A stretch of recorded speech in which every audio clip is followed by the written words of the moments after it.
બોડેલી લાઈવમાં આપનું સ્વાગત છે। સિહોદનો પુલ તૂટી ગયો છે। સિહોદનો પુલ જે સેટલમેન્ટ થયું હતું તે હવે સંપૂર્ણપણે ધ્વસ્ત થઈ ગયો છે।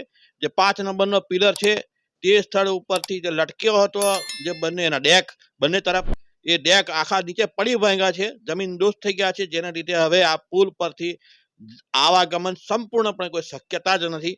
તમે જુઓ કે જ્યારે બપોરે અમે આ સ્થળ પર મુલાકાત લીધી હતી તે વખતના આ બપોરના દ્રશ્ય, શરૂઆતના જે દ્રશ્ય જોયા તે પુલ તૂટી ગયો તે દ્રશ્ય, સમી સાંજે 7 ને 10 વાગે આ ઘટના બની હતી। આ નમી પડેલો વચ્ચેનો જે પીએસ 5 નંબરનો એ ટિલ્ટેડ પણ થઈ ગયો હતો, અને આ રીતે જ્યારે નમી પડે અને જ્યારે એની ડેક છે તે લચી પડે તો ગમે ત્યારે પણ દુર્ઘટના સર્જાઈ શકે, ને અંતે આ ઘટના બન્યાના થોડાક જ કલાકની અંદર આ ડેક છે તે પણ પડ્યો છે નીચે।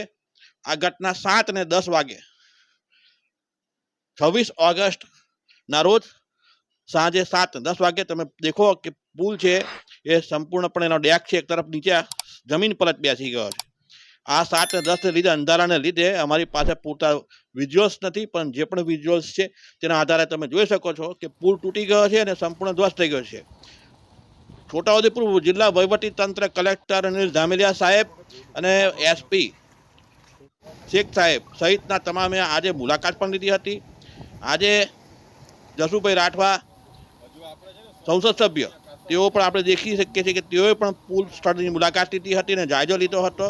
તેઓ નીતિન ગડકરીને રજૂઆત કરવાના છે, કેન્દ્રીય મંત્રીને, અને તમે જુઓ કે લોકોએ મુલાકાત લીધી હતી ત્યાર પછી આ સમી સાંજે 7 ને 10 વાગે આ પુલ જમીન દોસ્ત થઈ ગયો છે, પડી ગયો છે। પહેલા લચી પડ્યો હતો, એનો જે પિલર છે એ શંક થયો હતો, ઉતરી પડ્યો હતો। આ મોડાસા અલીપુરા આ ઢોકલિયા 3 રસ્તા પરના દ્રશ્ય છે। અહીં રસ્તો બંધ કરી દેવામાં આવેલો છે અને તે તરફ સિહોદ તરફ, એટલે કે તમે છોટાઉદેપુર તરફનો રસ્તો બંધ કરી દેવામાં આવ્યો છે।